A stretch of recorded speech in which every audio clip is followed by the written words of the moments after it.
the journey of every Dokimos disciple. Kung may Dokimos disciple, tested and proven. And then, ang Dokimos disciple, igagaw sila sa mga armor bearer. No? Ang mga armor bearer, usually, makita sa Old Testament because ang mga armor bearer ng mga individual, they serve their king. Dili lang kings, but mga generals. And then, ang ilang pinaka number one role is to carry sa mga armors, no? Mga sword, mga breastplate of mga shield, uban pa nga mga weaponry. And then ikaduha is dili lang actually literal nga weapon ilang dadon, but ila pong dadon mismo ang vision. They will carry the vision sa ilaang hari. So, dili lang tigbit-bit. Sa atoang modern times, naay magsunod-sunod sa mga pastors, moatiman sa mga pastors, ang tawag nato is mga PA, no? Pastors attendant, nga moatiman sa pastor. Pero napag higher ana, kanang gitawag og armor bearer, no? So, ang Dokimos disciple og armor bearer, mag-igagaw gid sila, halos mag-uban sila kay the same sila og goal, no? Catching the shepherd's heart. Sa Dokimos disciple, catching your discipler's heart. Are you with me? So mao na maigsuon nga i-mention ako gamay lang, wala gid sa akong plano si Kuya Moymoy. Asas Kuya Moymoy? Moymoy. Moyex, tas kamot. Na, grabe. Akong personal nga pasalamat ka Moyex, no, ato siyang palakpakan. Glory to God sa iyang kinabuhi. Siya ang Aquaman ng My Home Church. Taas na magkagbuk, puputol lagi ko buk, puputol na. Siya ang responsible nga naanay word ang My Home Church. Kung adto ka sa page, sa YouTube, grabe na gyud ka atimado, naana ako mga sermon, pwede mo maka-review. And then the moment you review sa mga videos every Sundays, na ay another na pod nga ihatag si Lord nga wisdom. Even ako, mag-review ko before ko mag-speak, kung unsa kong giwali last Sunday, para makasunod ko ba unsay flow sa Holy Spirit. Even ako, mag-review ko, mikula, nasulti din ako ni. So, na ay something good if you review the sermon. So, I'm encouraging everybody, ngadto mo sa YouTube, subscribe, leave a comment, na? And then, of course, tanan naanay presence sa word, sa page, sa My Home Church, sa tanan mga social media, tungod na ni Kuya Moymoy, kay iya yun ang gitutukan. O, dili siguro mabuhat ni Moymoy kung wala ang second Holy Spirit. Pasabot iyang asawa, the second Holy Spirit, si Ma'am Zim, no? Mura ni siya, grabe ni siya kagwapa, oh. Mura ni siya, kita mo katong Golden Hunters, katong singer ba? O katong tulo? Katong tunga nga babae, murag si Helen. Tanawa si Helen, no? Murag siya si, oh. Katong dako-dako, nga gwapa kayo, si Zim to. Nya katong isa nga gamay, si Ate Nailin. Asa man ate, ato sana eh. Oh, kung mag-uban mong tulo dire, kanta na mo, kuan. It's going up, up. Kanta na mo. Grabe kayo amazing ang mga taga My Home Church, no? Anyway, salamat kayo sa kinabuhi ni Kuya Moymoy o ni Ate Zing. Amazing kayo. Glory to God sa imong kinabuhi. Alright. To all the leaders, the volunteers, the kapilya leaders, ang atuang mga candidates pohon sa ordination, sa pastoral, sa tanan mga pastors, Hebrews 6 verse 10, Hebrews 6 verse 10, ingon diri, for God is not unrighteous to forget your work and labor of love. Tanan inyong gihaguan sa church, everything inyong gisacrifice, nakita na mo or wala na mo napansin, na ay mga pipila diri nga mga Dokimos discipler, grabe sila ka-faithful sa ilang mga Dokimos, sa ilang mga care group, small group, maybe wala mo na ako na-acknowledge, but si Lord, ang heaven, nakakita sa inyong sacrifices.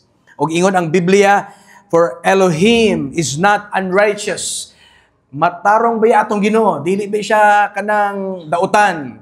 Buutan siya sa tanang panahon. Dili gyud niya kalimtan tanan nimong hago, tanan nimong sakripisyo para sa iyang mga kaanakan, para sa iyang kingdom. Amen? So, wala ko nag-ingon nga reward-centric ta, focus ta sa blessing, dili. Focus ta sa blesser. Focus ta sa the one who give everything nga mga maayong butang sa ato. Amen? Mao na nga even daghay problema sa kinabuhi, makita gyud nato no nga Ginoo nag-uban gyud sa kanunay. Even sa situation karon nga mao gini linog dito, linog diri, dili na bagay gyud na tiaw. Pagandam gyud mong tanan, may home church. Dili lang spiritual, pangandam ta physical. Kung naamoy sakyanan, pamutang na mog something sa sakyanan. Kana bang mga pang-emergency. And then, kung naamoy balay, sa gawas sa balay, andam-andaman na nga, kung magkinaunsa, dito mo magtapok tanan sa gawas. Kaya we don't know man good. Kaya ang akong nakita lately, ang naigo gid isang Pacific Ring ba na? Of fire. Pasabot, sulod baya ang Pilipinas. Ang Taiwan, ang Japan, ang New Zealand, sulod sa maong kanang maong fault line. Di kay nako masabtan kay scientific man kay ang mga terminology, pero ang sa ubos gyud nato na ay mga kanang mantle bay tawagan na no, kanang mga bato siya pero melted, kanang init kaiba.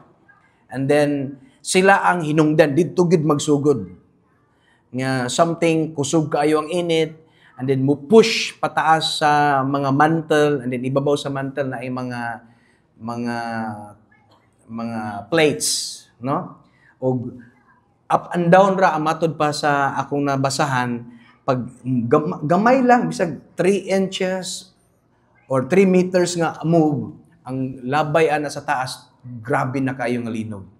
Nya ang tsunami, especially naka sa mga open sea, you're facing mga oceans, sigurado gyud nga na ay tsunami. Mao na nga kung tan-aw nimo, ambot lang gyud ning mga Pilipino, ang linog gipasangin lang na po si BBM.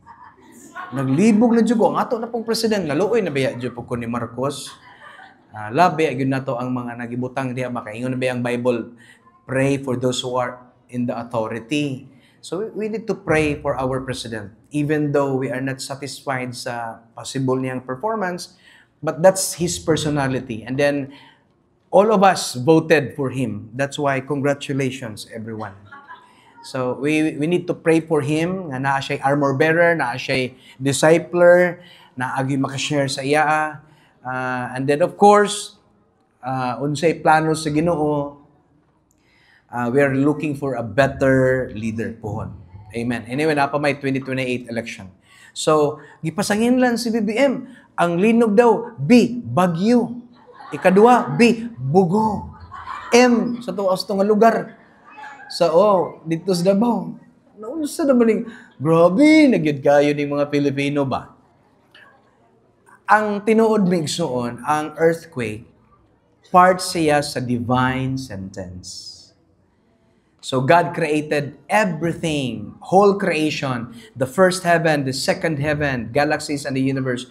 Everything's created perfect. Pasabot, walay kanang mga like mga kometa nga mulupad, bangga sa earth, wala. Everything is perfect. Put in the right place because God is a God of order. Even ang mga animals, when God created the animals, hilom lang mga bata palihog.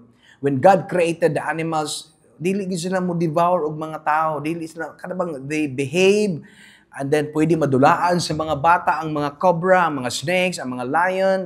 But sa dihang nikaon si Adan, mao na gini, diri na gyud ta magproblema. Simple ra baya gyud nga kaon.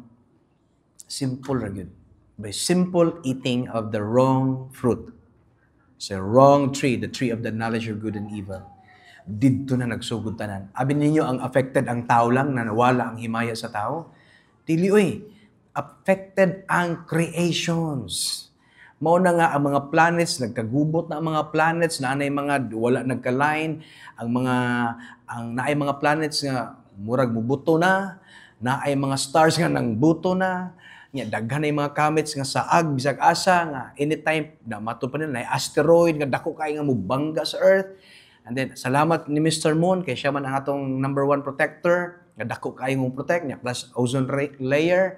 But we believe si Lord good ang mag-protect nato. Amen. And then nay gitawag og imbalance. Wala nay klaro ang even ang second heaven. Ang third heaven is the place of God, of course.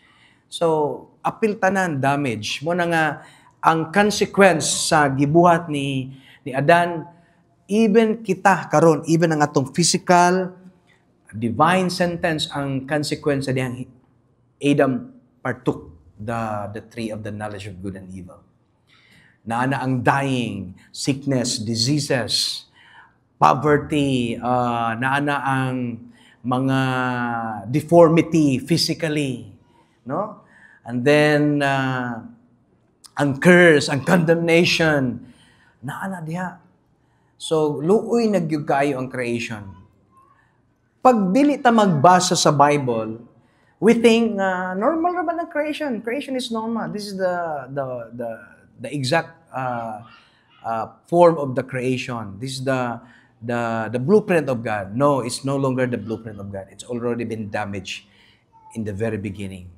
That's why in the very beginning, si Lord nagyug pamaagi nga ma-redeem ang mga tao. Padihuglag control sa mga bata para dili ko ma-disturb. So, gusto nako nga sa atoang monthly theme, believe, baptized, evangelize, we understand nga kitang tanan mo undergo ana ug mao gina dapat atong buhaton. First, we need to believe. And then because we believe, we need to put our belief in action. Faith without work is dead. That's why we go to be baptized. And then the moment we baptize, it doesn't mean nga because we baptize we are saved. Baptism wala siya'y part. Usbo nako ang baptism walay connect, walay part sa salvation. Klaro? Usbo nako, klaro ba? Kay kung part gyud bika nga, no, Pastor James, baptism is part of our salvation. Then why Jesus baptized himself through John the Beloved? Kinahanglan ba dig saving si Jesus? Kinahanglan ba dig salvation? Amen. So dili gyud part ang kuan. Mo na nga kung naay like the thief sa cross, nga Lord, remember me when you go to your kingdom. Ingon si Jesus, today you will be with me in paradise. Wala ba ito baptize? Lord, remember me. Jesus said, wala pa ka na-baptize. Baptize first, then you can go with me. No. Ang baptism is just a public declaration. With no shame, no reservation, no turning back. I will follow you, Lord. Something like, magminyo ka. You're going to be in a marriage life. So, you love the woman, but lahi ra gyud kung imo siyang pakaslan. Nakuha na to? So, mao na nga importante pod ang baptism. But in terms of salvation, in terms of love, mas labaw pa gyud ang ato ang kanang kaluwasan. That's the blood of Christ. Trabaho na niya. Ato lang ang mga response. So kung ikaw na ay enough time, na ay available nga mga tubig sa palibot, ayaw na ipa-delay. Follow Christ now. Today is the day of your salvation. Ayaw kaulaw. Kaya ingon ba ang Bible, if you deny my son, I will deny you in the end times. And then, speaking of baptized, naabay na baptized? Last Friday, kung di ko masayop, naabad diri ang mga nabaptize sa Mayom Church Tambakan. Pwede mo tindog ang nabaptize. Naabad diri, nagsimba. Ang mga nabaptize. Pwede mo tindog. Tanan nabaptize last one. Tindog palihog. Welcome. Tindog ang nabaptize. Duhara ka buok? Duhara ang naadiri karon. Tulo. Kisa pa. Oh, naapa. Salamat. Pagpaka na to. Welcome to the family. God bless you. Enjoy your journey, your new life, your new found identity in Christ Jesus. Pagkaalaot gyud sa tao nga walay Ginoo, he will surely perish without Christ. Pag naay tao may impyerno, may di ka nga unfair makay ka Lord, siya na impyerno. Pag na-impyerno ang tao, isa ra gyud akong masulti. God is a God of justice. He's a God of, kanabang fair siya ba? Pag naay na impyerno, pag naa ka sa hell, dili ikaw I'm talking in a kanamurag example lang ba? Kung ang person nasa hell, deserve yun niya nga nasa hell. Kung ang person nasa heaven, deserve yun nga niya nga nasa heaven because tungod sa person, His name is Jesus Christ. He's the only way, the truth, and the life. Your good deeds, dili good enough. Mga nandiyo kong pasensya gamay. Pero padayon sa inyong mga good deeds. Say amen. Padayon to help your friends, your family, help your loved ones. Padayon na siya. But that's not the reason why you are allowed to enter heaven. The only reason is because you believe in the person of His Son, Jesus Christ, as your Savior and Lord. You cannot save your own self. Bankrupt yun ang tao sa sala. Even ang creation, bankrupt, kinahanglan yung kaluwasan.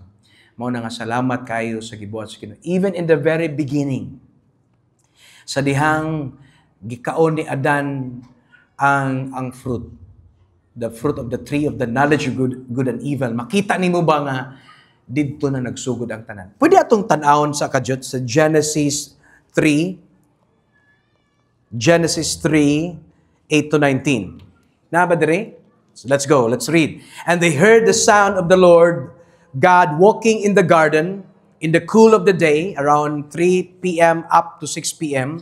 And Adam and his wife Eve hid themselves from the presence of the Lord God, among the trees of the garden, because they already partook the tree of the knowledge of good and evil. Then the Lord God called Adam and said to him, "Where are you?" So the first question nga recorded sa Bible, God is looking for Adam and Eve. God is looking for the sinners. Where are you? And then going back to the New Testament in the birth time of Jesus Christ, makita nimo the three kings, the three wise men. Pag abot nila sa Jerusalem, ningon sila, "Where is He who is born by the power of the Holy Spirit?" So, kabantay mo sa duha ka questions from the Old and the New. In the Old, where are the sinners? But there is a new, it's a gospel, it's the good news. Where is the Savior? So, naay difference. So makita nimo diri nga siya nga, "Where are you?" And verse 10 said, Adam said, "I heard your voice in the garden, and I was afraid because I was naked and I hid myself." And then ingon din si Lord, "Who told you that you are naked?" Nya automatic din si Lord kabalo siya, "Have you eaten from the tree of which I commanded you not you should not eat?" That you should not eat. So klaro kaayo ang consciousness ni Adam ug ni Eve na usab. Because before sa pagpartook sa gitawag og tree of the knowledge of good and evil nga fruit, ang ilang consciousness is not about them. It's not about themselves. Ang ilang consciousness is the presence of God. Ang kanindot sa creation, the beauty sa Garden of Eden. Nag-enjoy sila actually sa Garden of Eden kung imong basahon og tarong ang Bible. But sa dihang nagpartook sila sa wrong fruit, ang ilang eyes wala na nakafocus kay Lord. Ang ilang eyes wala na nakafocus sa mga promises, sa good things na gibuhat ni Lord sa Garden of Eden. Ang ilang focus karon sa ilang how bankrupt they are. And then exactly, ing ana gyud ang balaod. The moment you put yourselves under the law, it's all about you. Mo nang maluya jud ka. And then klaro ra ba gyud bisang asa ka mo musimba, you can hear the sermon saying, "We are no longer under the law, but we are under the grace of God," which is very true. Ang under the law maigsoon, ang focus is imong self. And then the moment if you're real, if you're genuine, mutan-aw ko sa imong self, bankrupt gyud imong self. The way you think, the way you speak, your motive, the way you dress up, sa imong style, wa gyud makapandol gyud. malain yun, mahiubos ang tao, makasala ang tao. So, kung mututok ka sa imong kagalingon, maluya jud ka. Bankrupt man. But ang sa New Testament, the New Covenant, ang gospel na ingon, look unto Jesus. Not to yourself, because madahon ka. But if you look unto Jesus, ma-empowered ka. And glory to glory, mausab ka. Amen? Hindi mong tapad, mausab ka. Glory to glory. Amen. So atong padayunon, ingon din diri, then the man said, gitubag ni Adam si Jesus. Jesus said, have you eaten from the tree of which I commanded you not that you should not eat? Then Adam said, the woman. Okay, here we go, the blaming effect. Blame. No, kabantay ka sa especially ang mga self-righteous nga tao, mga self-centered nga tao. You can blame everybody except sa iyang kagalingon.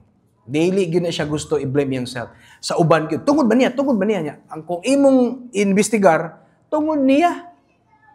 Ingana ang mga tao nga self-centered kaayo. Then the man said, it's the woman you gave to be with me. She gave me of the tree and I ate it. And the Lord God said to the woman, kabantay mo, talking to Adam, and then here comes God talking to Eve. What is this you have done? And the woman said, the snakes. So, Allah, pasapasa na. And then the serpent deceived me and I ate. So the Lord God said to the serpent, here we go. Here comes the principle of first mention. The first mention sa word nga curse. Ingon diri, because you have done this, the serpent, the snake, represents Satan. Ingon diri nga, you are cursed more than all cattle, and more than every beast of the field. On your belly you shall go, and you shall eat dust all the days of your life. So, ang point here is, ang snake ang serpent, dili sila originally, dili sila mag-crawl. So, possible mulupad sila, possible maglakaw sila, magambak-ambak. We don't know. But tungod sa curse, magkuha na sila, unsay Bisaya sa crawl, gali? Magkamang na sila sa yuta. Ingon diri, and all the dust, imong kanon, all the days of your life. And then dust in the Bible, nagrepresent sa mga tunglo. Nya kabantay mo, ayan napay additional nga in a way prophecy siya, but also pag-declare of punishment like curse. Verse 15, and I will put enmity between you and a woman. Grabe nga away, enmity, grabe nga lalis, di gyud mo magkasinabot. And between your seed. So, naay seed si serpent. We know na ang snake na possessed ni Satan. And then, ang serpent na siya seed. And then, pagmingon si God, and between you and the woman, your seed, pasabot na ay mga kaliwat ang yawa. So, na siya mga cohorts, mga gagmay nga mga demonyo, o pwede po sila mo influence og mga tao. Ingana kalala ang gibuhat ni Adan. Nadamay ang mga tao. Siya nga, between your seed and the woman's seed. Kabantay mo sa seed, small s sa snake, and capital S sa babae. Klaro? Are you following? Naba diha? Ay, ngano capital man tanan? Pero sa diri sa Bible, dili capital tanan. The only capital is the woman, capital seed, and then small s nga seed. So makita nimo dire nga naanay battle between the snake and the woman, and ingon dire, he shall bruise your head. He, who's the he? The seed of the woman will bruise your head. Satan, tumban, malata imong tiil, ug ang mutunob sa imong ulo, Satanas, ang anak aning bayhana. Are you following? Seed represent the son or the sons. Sons sa Yawa or son si Antichrist. And then here comes the son, capital S, Jesus Christ. Are you following? This is the first principle of first mention sa diyang prophesy ni Gawas na apoy gitawag og tunglo. Pag may kag tunglo, never gyud ang tunglo para sa mga tao. Usbo na ko. Everybody say never. Pasabot zero gyud. Never ang tunglo para sa tao. Pero kadaghanan nato, natunglo mo na amo ning kaliwat tinunglo mo na ta. But have faith in the Lord. Ang tunglo never gihatag sa tao. Ako na ipadayon og basaon niya. Ang tunglo, first mention, gihatag sa kaaway, gihatag ni Satanas. Kay ang tunglo para ra sa iya. Ano na may nag-amen ninyo? Here comes, ningon dire, between you and the woman, between your son and his son. And here comes, he shall bruise. Kanang hindi, kapital na siya. That's Jesus Christ. Jesus Christ, the Son of God, will bruise your head. And then, ingon dire, and you shall bruise his heel. Kung imo pong paakon iyang tiil, na paminaw mo, we need the grace of God. We need the divine anointing of the Holy Spirit for us to understand the first prophecy. This is the first prophecy. Muna nga, if you want to know what's really the meaning of prophecy, you need to go back to the first principle of hermeneutics. Hermeneutics is how you interpret the Bible, the science of interpreting the Bible. Then one of the principle is the principle of first mention. So, pumigag prophecy, it's all about the Son of God bruising the head of the serpent. Pasabot, makita nimo ang victory. Prophecy pa lang, naa na ang victory gihatag. Even though damage has been done because of Adam. Dako jud kaayo ang damage nga gibuhat ni Adam. Mo na nga tungod sa kadako sa damage niya gibuhat, kinahanglan gyud iyang anak mismo, the Son of God. Kay kung buot sabton ang nakasala mga tao, dapat kamo ra pong mga tao muluwas. Klaro? Kamo mang mga tao ang nakasala, tanan ninyong descendants mangitag pamagi pa makasala, mo fight sa sala, ma-redeem ninyo inyong mga ginabuhat. Mo na ni abot si Noah, si Abraham, Isaac, Jacob, Joseph the Dreamer, si David, si Moses, mga judges, amazing Bible personality. Ang ilang mga goal is ma-redeem, mabalik ang relationship nga once upon a time because of Adam na forfeited ang glory, na wala, na separated ang man to the living God. But again, as we understand the Bible, all the descendants of Adam failed nga muhimo ana. That's why God sent His Son.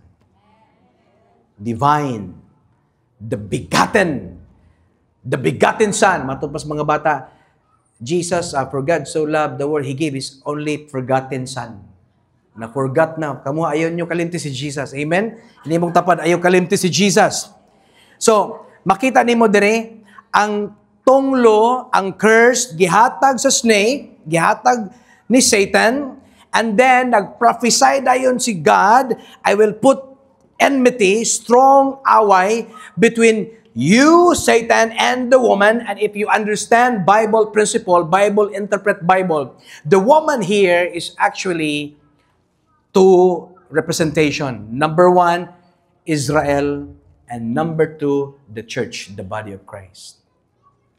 Muna nga, mutanaw ka sa whole world, always very small country, small tribe, pero always headlines. Ang Israel, away sa mga neighboring Muslim countries. Makita niyo ba nga, there's something about Israel we knew already because our Savior Jesus Christ is a Jew. So, init ang bukal-bukal ang kalagot sa kaaway sa gitawag og mga Hudyo. Muna nga, ang Hudyo ginaatake permi, even until now. So, makita nimo between you and the woman, muna nga, Israel or the church, attacking or fighting against Satan. And then, ingon dire, between your seed and her seed. Now, He, Jesus Christ, shall bruise your head. Pasabot, ikuan yun ba? Kanabang naagyoy gitawag PhD. Permanent head damage good para kang Satanas. Di man musugot sa Satanas na? No way. Nga imo kong pildihon. Kay taas ba yung garbo ang yawa? Di siya gusto mapildi. Nya, maor ba na ato adiri sa patron nga sa San Miguel ang mo pildi kang Satanas. Pero kung tanawon nimo ang Bible in the very beginning, ang total gyud completely nga mupildi gyud ni Satanas mismo si Jesus Christ. Tumban sa iyang mga tiil. And then, di man mo bisan pag kabalutan nga, na sa losing side si Satanas, mo fight back yapon siya. Ingon yung Bible, ingon din sa prophecy, og paako nimo ang iyaang diri tikod. No? Paako nimo, na paminaw mo. The Bible nag-interpret ani, Bible interpret Bible. Ang heal maigsoon always represent the gospel. The good news. Pasabot, the woman is the church, the body of Christ. Ingon ang Bible, how blessed are those feet, no? Nga naglakaw and preaching the good news. How blessed anang mga tiila. And then kanang good news, kanang tiil, maunay ang good news ang mo crush sa ulo ni Satanas. Pero muaway gyapon siya og paako niya ang tiil. Pasabot, iyang himuon niya mixture ang sermon. I-mix niya ang gospel. Ang kaluwasan is pinaagi na sa imong paningkamot plus tabang sa Ginoo, luwas na ka. Pero ang gospel, mga igsoon, wala gyud ato. We are saved by grace through faith, not by our self-sacrifice, our works, our good deeds. Basin, ingon ang Bible, basin manghinambug ka. You are saved by grace through faith, not by works. Basin, you will boast according sa Bible. And then, pagkahuman na maigsoon, nibalik dayon, ang giuna maginyagi atiman si Adan. Adan, the woman, the serpent. Magkaroon ka, birahan niya. Pagkabira, nibalik na po si Lord sa woman. And then, here we go. Ingon siya sa woman. Verse 16, to the woman, He said, I will greatly multiply your sorrow. Never sa mouth ni God, I will curse you. Never. Because God cannot curse His own image and His own likeness. Ang gisulti ni Lord sa babae, sa woman, is not a curse. Is a simple consequence. This is the consequence. This is the result of what you did. Ingon siya diri, maglisod na ka og di nagyud lalim mga anak. Pasabot dahil sa una, mga anak ang babae, paspas kayo. Shub! Mana? Anong anak na riko? Ing anak ka paspas. I will greatly multiply your sorrow and your conception. In pain you shall bring forth children. But your desire shall be for your husband, and he shall rule over you. O kabantay mo sa mga babae, di na kumuusap. Kaisa na lang. Because it's already been prophesied. Kabalo na manggod si Lord unsay manghitabo.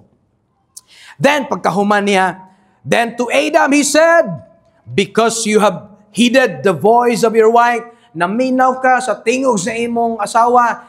Paminaw nga, ako lang i-qualify. Dili sala maminaw sa tingog sa imong asawa. Ang tanan mga bana moingon, amen, no? There's nothing wrong sa voice sa imong wife. Wala siya problema. Ang idea diri ba nga, ang voice manggod sa iyang wife, nag-command. Kan-ani, init. Akong giit, wala man, nothing happens.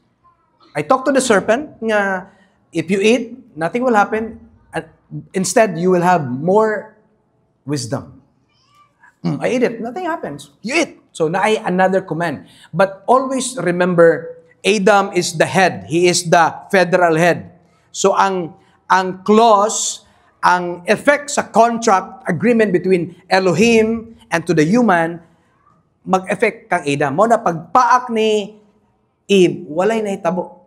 Are you following? Walay tunglo nahitabo, wala ni ngit-ngit, wala ni dulugdog. Pero sa diyang nikaon si Adan, didto na nausab.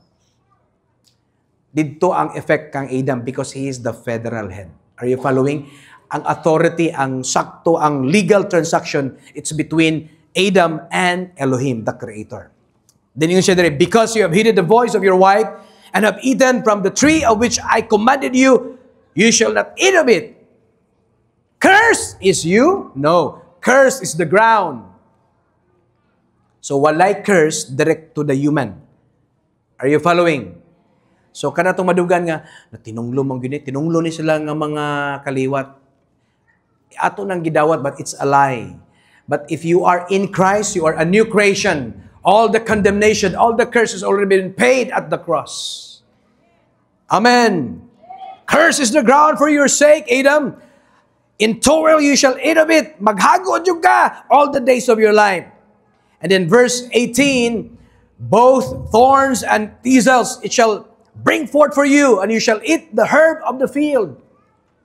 So, ang idea ba, herb of the field, pasabot, daghan pag yun ay dapat natong pwedeng kanang i-enjoy ng mga pagkaon, pero si Lord nag-specific na siya nga ang mga herbal, uban pa ng mga tanong mga medicine diha, mukaon na jud ka kay nganuman kabalo man si Lord musulod na ang sickness, mo insert na ang diseases because of the divine sentence.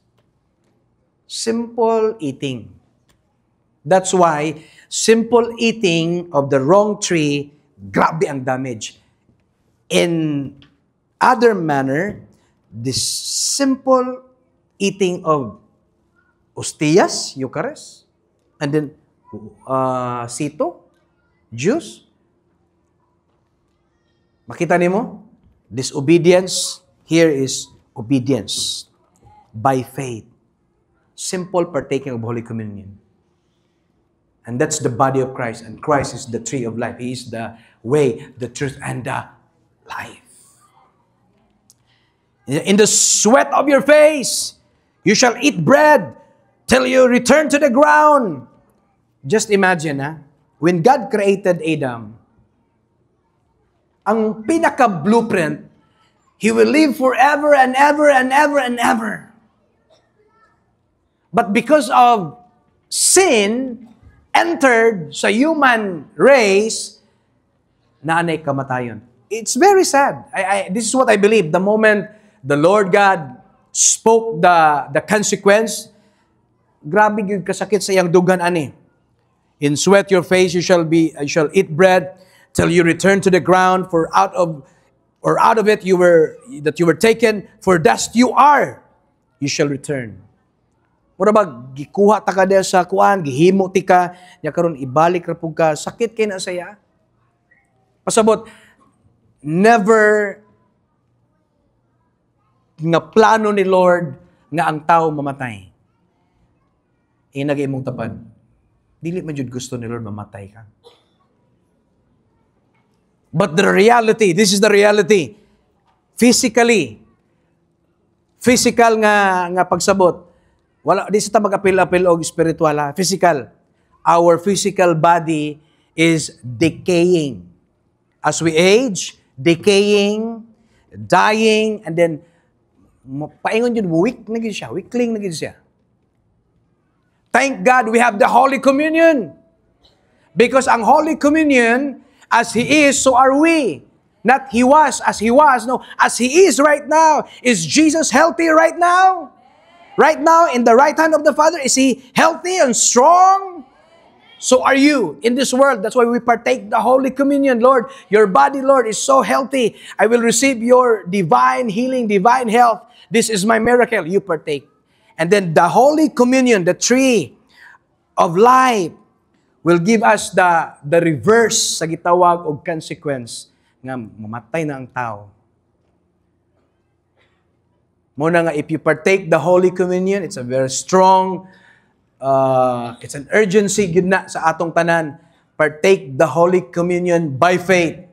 Not just every Sunday, but as much as possible, you can do it every day sa imong kinabuhi. Holy Communion. Muna ang reverse sa mga curse ug uban pa nga mga condemnation. So makita na to maigsuon nga grabe ang pronouncement ni Lord sa curse and consequences because of a simple disobedience of pagkaon. Ini mong tapad na minaw ka ni Pastor James. And then because sa gitawag og disobedience, damage ang blueprint. Mamatay na ang tao. And then si Lord, imbis ang tao mabuhi og thousands of years, nahimo na lang og 120 years. Because ang sin entered sa gitawag og human race, si serpent, freely na siya maka-move. Kay limited naman siya sa una. Sa Garden of Eden, it's a holy garden, it's a paradise, but the only place nga pwede si serpent dito is the tree of the knowledge of good and evil. The serpent, Satan cannot possess the serpent sa other trees or other place. Kay other place are holy, but the only place sa Garden of Eden nga naay evil is the tree of the knowledge of good and evil. That's why dito siya nag-wait. And then here comes kay ang ingon sa Bible, the serpent, the snake is a cunning animals. Abti kayo, lihok kayo. Neabot dito sa tree of the knowledge of good and evil. And here comes Lucifer, nagpaabot lang sa taning, and then possess the snake. But the moment iyang gipossess ang snake, dili po siya kalakaw po, di siya kasulod. Dito ra gyud siya sa tree. Why? Because the only tree is iyang territory. Are you following? But the moment nikao na, nakasulod na siya. Mo nang siya, pwede na kamukamang. And then, niingon, kung basahon nimo ang unang-unahan, ana, God said, ang mga tao, Adam and Eve, they are now like us. They have the knowledge of good and evil. So, ang point here, dili gyud si Lord gusto nga conscious ka sa evil. Dili si Lord gusto nga conscious ka sa imong kagalingon, but ang gusto niya conscious ka sa iyang pagkamaayo, sa iyang mga gibuhat sa palibot. Kay pinangga ka sa Ginoo. Amen. Pinalangga ka sa Ginoo mo na nga tungod sa situation, tungod sa sala, ningon ang Ginoo, kinahanglan nato siya pahawaon. Let's drive them away. Why? Because they already partook the tree of the knowledge of good and evil. In case they will eat the tree of life, then it's forever perish. It's a sealed forever sinner, and God cannot save them anymore. While there's still a chance, drop them away. And then God commanded cherubim, okay, guard the Garden of Eden. The moment mo try sulod si Adan o si Eve, ipahawa sila. Don't let that. This is the job of the cherubim. Ang trabaho niya, do not let Adam and Eve touch the tree of life. Okay, once mapartake, forever doomed, forever perished, dili na masave. God cannot rescue the human anymore. So God is so good. Even sa gitawag og pangit kaayo nga situation, He still made a way. Naghimo gyapon siya pamaagi kay pinangga gyud sa Ginoo ang mga tao. Imong tapad pinangga kana sa Ginoo. Amen. And here comes ang kaaway. Enjoy na siya kay kini. Adam surrendered in essence. Adam surrendered his lordship in this creation. I am now the creation, the Lord of this creation. That's why if you remember, go fast forward sa time ni Jesus in the wilderness. Satan tempted Jesus, right? Hindi siya nga, if you worship me, then I will give you all the riches, all the kingdoms. Why Satan, deliberately, boldly saying that he owned the place? Because Adam failed. In essence, the Lord of this creation is Lucifer. That's why you can read the Bible, arise, shine, for the light has come, and the glory of the Lord is risen upon you. Because there's a deep darkness. Deep darkness. There's darkness nag-cover sa earth. But because of what Jesus did on the cross, nanay changes. The glory of God is already in this earth, in this planet. Monay kanindot, nanay good news. So, mo na nga, sige, if you bow down to me, I will give you this riches. But of course, we know Jesus, He's so, dili siya materialistic. Ang iyang goal is to save the people. In the very beginning, ingon ang Bible, even before the time began, kabalo na siya unsay mahitabo, He is willing to rescue us. Ing ana ka powerful, kalabing ang atong Savior. His name is Jesus Christ. Now, pamina mo, because of the consequences, nisulod ang sala, ang blueprint nga naay peace and order, chaos na ang nahitabo. So, nanulod na ang mga demonyo. So, kanang inyong gitanaw nga mga demon hunters na, mao na yun ni. Genesis chapter 6. Now, it came to pass when men, the bankrupt men, descendants of Adam and Eve, when men began to multiply on the face of the earth, and daughters were born to them, nang gawas na ang mga babae. And by the way, do you remember the first prophecy? Nga, the seed, the capital S, will bruise your head, and then Satan doesn't want to happen nga mapildi siya. Mo na nga, nagtanaw siya, kinsa sa mga anak ni Adan ang possible nga maoy mo crush sa akong head. And here comes ang nigawas si Abel o si Cain. Asa man sa duha. Naagid aning duha. So, si Lucifer, conscious na siya sa prophecy nga, one day na mo crush akong head. Who among of the Adam's descendants? Of course, lalaki yun. Mo nagitanaw niya si Abel or si Cain. And then here comes Abel o Cain, nag-offer man sila. Ang nag-offer, this is another perspective, no? Sa Bible mo, nang nindot yun magtuon ta sa pulong sa Ginoo. Amen. Pagtanaw ni Satanas, uy, si Cain man ang wala gidawat, si Abel nag-enjoy man, na-receive man sa Heavenly Father. So automatic, maybe si Abel, this is the prophesied son of God, nga mo crush na ko. Diyon sa iyang gibuhat, he persuaded Cain through, ang makita ni mo ni Cain, nagselos gyud siya, ngano gidawat iya ko wala. And then, to make the story short, Cain killed Abel. And so on and so forth, ang Satanas, curious na siya, kinsa ang lalaki. Pag naay lalaki, maglagot siya. That's why, pag abot sa time ni Moses, ingon si Pharaoh, all the boys, all the males, i-throw dito sa river. River Nile, nga puno og mga crocodiles. And even sa time ni Jesus, do you remember sa time ni Jesus? Ang tulo ka mga three wise men, before sila ni diretso kang Jesus dito sa Bethlehem, nag-courtesy call sila ni King Herod. And then si King Herod, mao ba the coming king is already born? Please let me know asa iyang address. And then in the other side sa mind ni patya ang tanan mga lalaki ng mga bata. So it's two massacres. Tanan influenced by Satan because dili gusto sa Satanas nga moabot ang Son of God, nga mo crush sa iyang ulo. And then here comes Genesis chapter 6. And then ingon diri, nangabot ang mga dagang tao, na anay mga babae niya. Gi-mention diri ang daughters were born to them. Why? Because mga gwapag yun ang mga babae. Ano gamay na pinag-imin ninyo? Bisag di mo mag-makeup, nga baga na bagay, mga grabe, lipstick diri. Pero gwapag yun ang mga babae. Amen. Nanong mga lalaki may ni amen? Lalaki. Mga lalaki ta. Amen, mga lalaki. Amen. Tarungan na.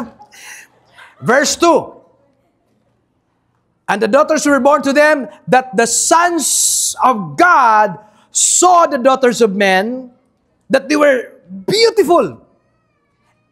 So, the sons of God, Bible interpretation, are all the fallen angels. Mga angels, once upon a time, nga mga holy, but they sided with the rebellion, the Satan's company, and then sila na'y naghari sa creation, and then pagtanaw nila, mao ni ang mga images, the likeness and image of God. Kaniyang saan yung mga babae? Mao din yung mga babae.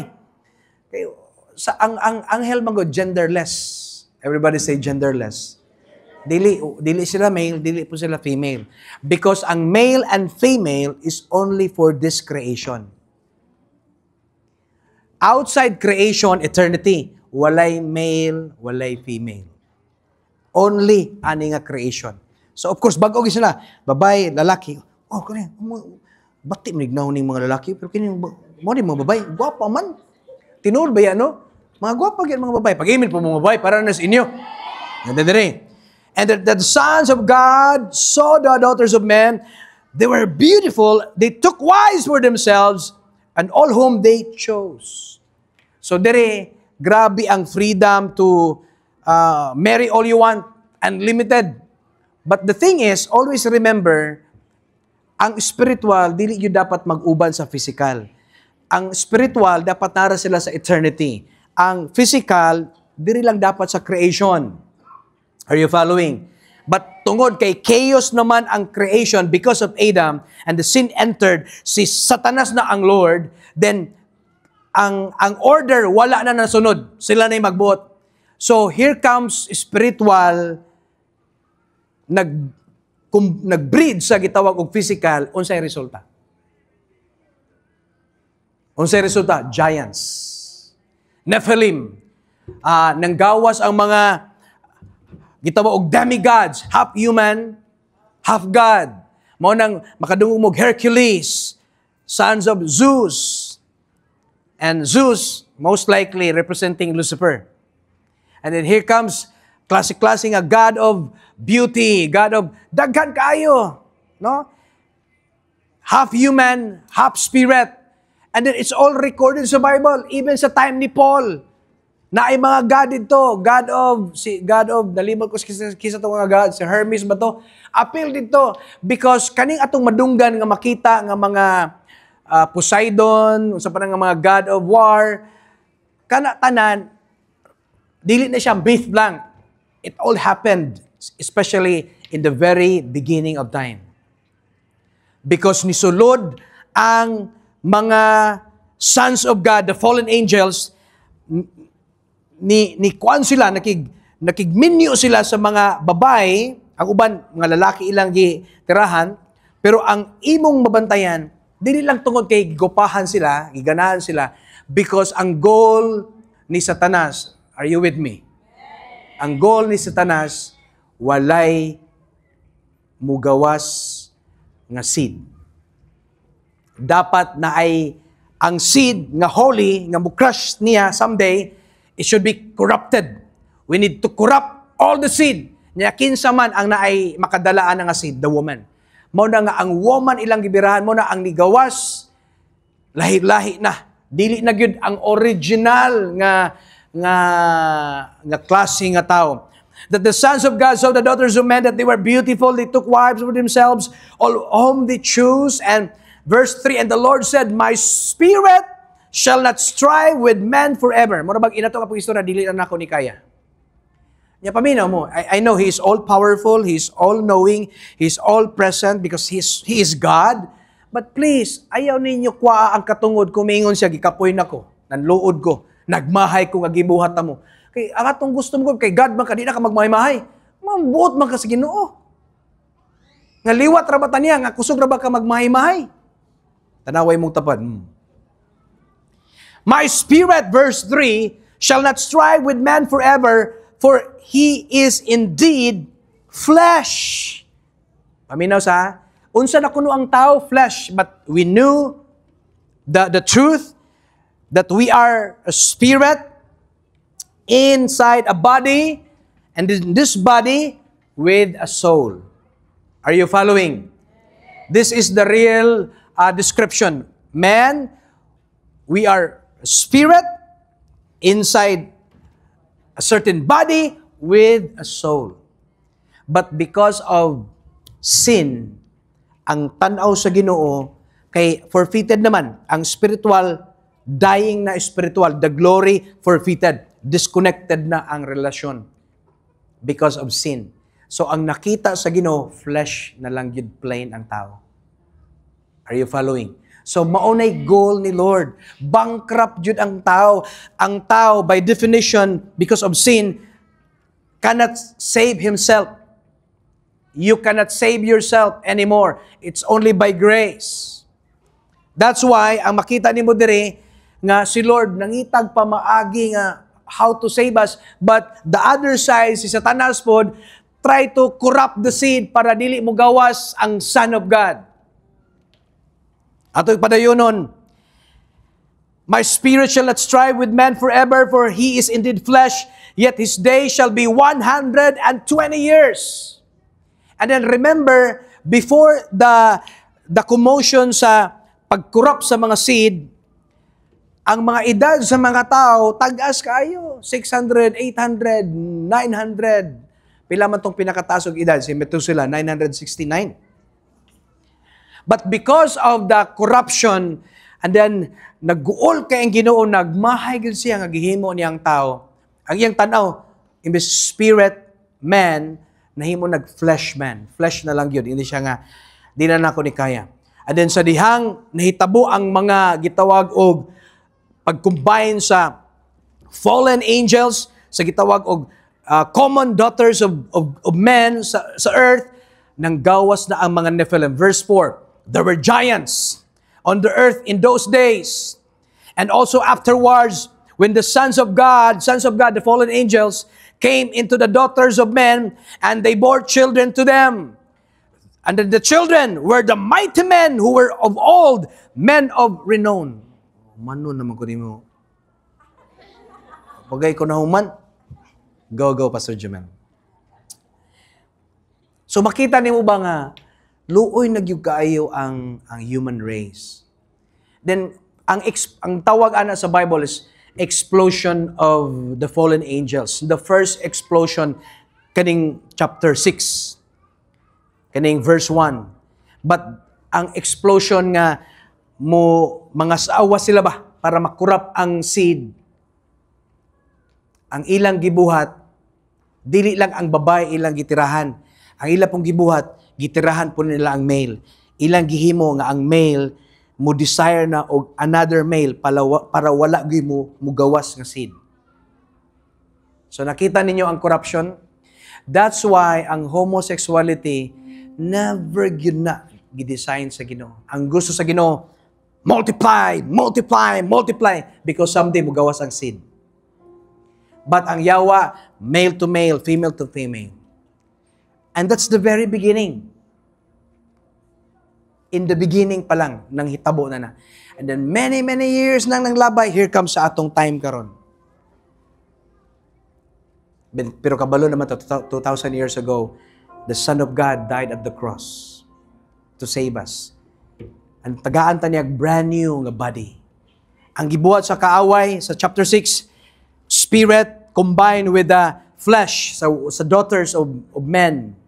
Ang resulta, giants, Nephilim. Pero sa ato pud karon, because of Christ, God will give us a glorified heavenly body, flesh and spiritual combined. Amen. Heavenly body, just like the body of Christ. Kusgan, dili na ta mamatay, dili ta mahadlok sa mga heights, walay kahadlok. Grabe, just imagine the first man, Adam.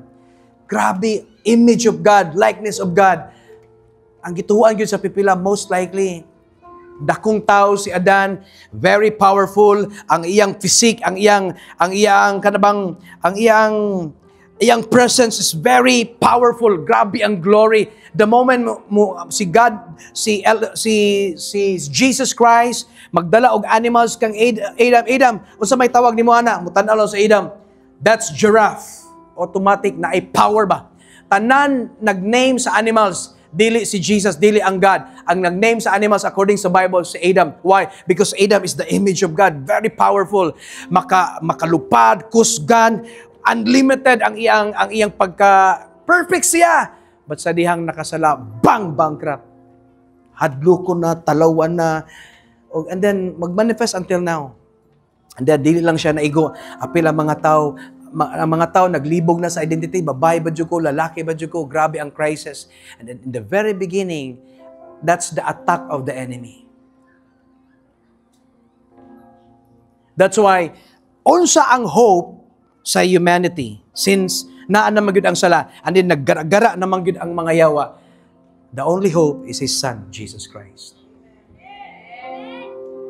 And then kumubalik ko gamay sa Genesis chapter 6, ang first explosion, they married the daughters of of men, giants nang gabot. But dili lang once nga explosion, twice. Makabantay mo diri sa verse 4. There were giants on the earth in those days and also afterwards. And also afterwards. Kaya nga naman, pag abot sa mga giants, ingon din si Lord, I need to change. I need to do something. And then, pagtanaw niya, ang palibot, ang mga tao, dili na gyud normal. Half human na gyud, half, ang breeding, lahi na gyud. And then, nakita niya, naapag yo'y nagpabilin nga Homo sapiens. And that's Noah. Siya, okay, si Noah. Kay si Noah naapoy, kay ang pagminyo manggod, di may nga wala kay choice. Nabi freedom ang tao to choose. Pwede ba sabihin, dili may makikminyo nimo, dili mo normal. Pwede ba ana? Ang family ni Noah, dili gyud. Mga pure tao yun. So, yun din siya nga, ako din sila i-preserve. Moto nagipahimo niya si Noah, pila ka tuig, hinimo sa barko. 100 days? 100 days nga magsangyaw si Noah, pagbag-o na mo. Kaya naa pa mga dapat luwason. But the rest, they decided to live their lives. Kaya naman, sa time ni Noah, tanan nag-enjoy, tanan nag-party, tanan nagminyo diri, minyo dito. Puro lang kagalingon. Wala sila pakialam sa coming ng mga gitawag o calamities. Ingon si Noah, na ay coming ng mga ulan. Wala, may ulan. Tanaw ni mo, pating inita man. At that time, for 100 years, wagi ulan. Then 100 years, wala ka na anad og ulan. Mingon jud kag, unsay ulan imong gibuhat niya? Naghimo pa jud kag barko na si babaw sa bukid. So totally, nahimo yung stupid, crazy ang dating ni Noah. But again, kabantay mo, yes, foolishness ang dating ni Noah. But ingon ang Bible, through foolishness of preaching, dito mo abot ang kaluwasan. Not foolishness of preacher, foolishness of preaching. But because of the people of the world, they will say, Bible, faith, Jesus, kinsa man na sila, cannot save you. But for us, Jesus, the Son of the living God, our Savior, our King of kings, and the Lord of lords, the lover of our soul. He is the answer sa ato ang mga problema. Siya ang atong kaluwasan, Megson. So makita niyo ba nga, despite sa negative na hitabo, nanghimog niya po pamaagi si Lord. Pag abot ni Noah, naluwas, patay tanan ang mga dili na normal ng mga tao. And then pag abot ni Noah, nanapagkita, afterwards, nag-explosion na po sila.